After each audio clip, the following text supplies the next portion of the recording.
Donc il s'agit, toujours dans le même état d'esprit, les grandes entreprises, vous le savez, cela a été dit, ont largement capté les bénéfices du CICE, alors que par leur structuration, leurs moyens, leur bonne santé financière, elles n'ont pas de réel besoin en matière de réduction du coût du travail. Selon un récent rapport du Sénat, les ETI et les grandes entreprises sont les entreprises qui ont bénéficié en majorité du CICE. Elles représentent respectivement 22,8% et 30,2% des créances. Or, l'emploi se crée surtout dans les PME qui ne pèsent, entre guillemets, que 32,7% des créances.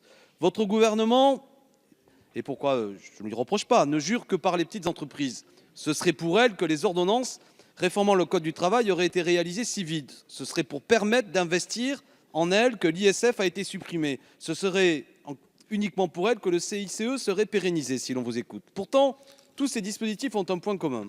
S'ils affichent comme solidaires pour les petites entreprises, ils bénéficient largement aux grandes.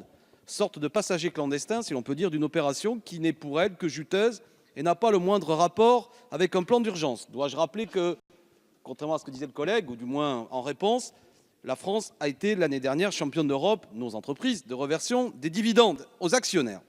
Cessons donc un double discours. Si vous vous battez pour les PME, réservez-leur les réformes. Les grandes, franchement, n'en ont pas besoin. Soyez cohérent avec ce que vous dites, ciblez les petits. Donc c'est l'objet de cet amendement que nous vous proposons d'adopter. Merci beaucoup. Je vous remercie. L'avis de la commission, monsieur le rapporteur.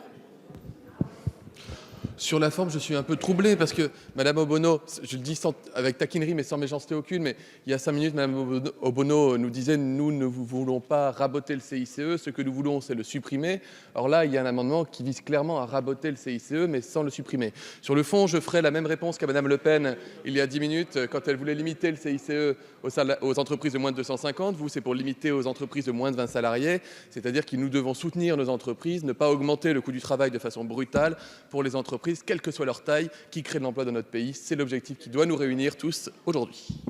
C'est un avis, monsieur le rapporteur, donc défavorable. Ah oui, c'est un avis défavorable.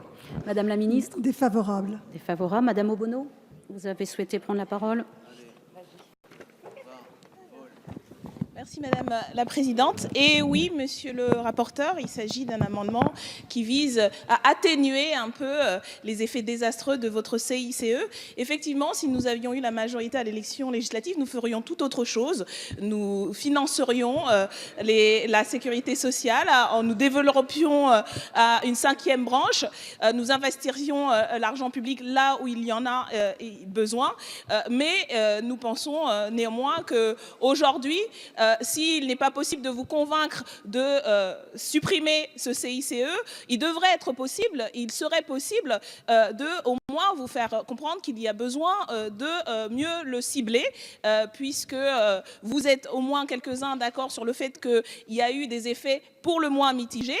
Alors, améliorer de votre point de vue et faire en sorte que ce soit moins pire que prévu d'une autre, ça devrait rassembler l'assentiment et la majorité des voix dans cette Assemblée. Je ne doute pas donc que vous voterez en faveur de notre amendement.